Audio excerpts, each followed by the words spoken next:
Hi everyone, today we're here to put a spotlight on one of our very talented engineers, Ed Kiger. We're here to learn a little bit more about the role that Ed has played here over the last 40 years and maybe a few fun facts along the way. So let's get started.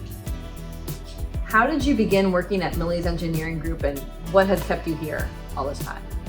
So, my father and Ron went to school together back at St. Paul's. Okay. So my dad knew Ron from way back, and my dad was a mail carrier and he delivered Ron's mail on Ridge Road. And one day my dad stopped in there and he talked to Ron, and Ron was looking for some new people, and I was working downtown and I did not like working downtown. I didn't like traveling downtown, and one thing kind of led to another, and I sat with Ron, and it was only going to be temporary that I was going to work here, and so temporary 40 years later I am still here. So I started here and I was going to school at night and I was working here during the day, and started drafting. That's how we started so I spent like the first 2 months just learning how to print, and before they even let me do anything else. And it was sort of our artistic flair on the drawings. You could always tell by the printing on the drawings, who did the drawing. Really? Yeah, actually, we all had our own signature handwriting, so it was, even today I can look at drawings and say, oh, I know who your dad back then, just by looking at the type of lettering that was on the drawings. And so one thing kind of led to another, and I started getting more into the engineering side of things, and here 40 years later, I'm still here. You're still here. So you started out back on the Ridge Road office? Yes, I started out on the Ridge Road office. How many employees did they have at the time, do you remember? Probably a handful. We probably had 6, 7 of them, maybe 8. Because they were still finishing the upstairs on the Ridge Road office, construction-wise, when I started. And then, because we had all electrical and mechanical all on one floor, and then they finally went up, the electrical went upstairs once that was completed. We came here back in the early 90s.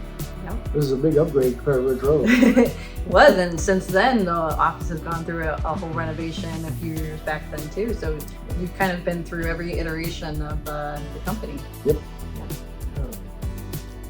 Millies Engineering Group is celebrating its 50th anniversary this year.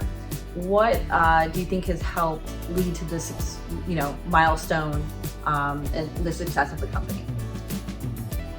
I think we are extremely detail-oriented in our drawings. I've seen a lot of different sets of drawings from a lot of different companies, and we are extremely detailed on everything and anything on our plans, and we try to do a very full set of drawings, and I think that has contributed to our longevity, along with really trying to get to understand what the client wants and try to deliver that particular product they're looking for. What do you find most fulfilling about your work here? Honestly, I like the challenge. I like, you get some jobs that are a little stressful and difficult, and you get jobs that are fun, you get jobs that are easy. I look at each job as like a treasure chest. You just don't know what you're going to get until you open it up and see what's there. So it's a nice variety. Yeah, nice variety. Yeah. What's the most adventurous thing you've done outside of work? The most adventurous thing I would say I've done is trying to restore a 1968 Corvette. Oh, very nice. Were you successful? It was a barn find, and it does drive. There we go. If there was one item or change that we could add to the break room, what would you do? Make it warmer. Noted. I feel like we could make that one happen. Sometimes it's pretty cold in there. Yeah. That wraps up our spotlight on Ed Kiger. Thank you so much for sharing your insights and taking your time to be with us today. Stay tuned as we shine the spotlight on more of our talented engineers. And thank you again. Thank you.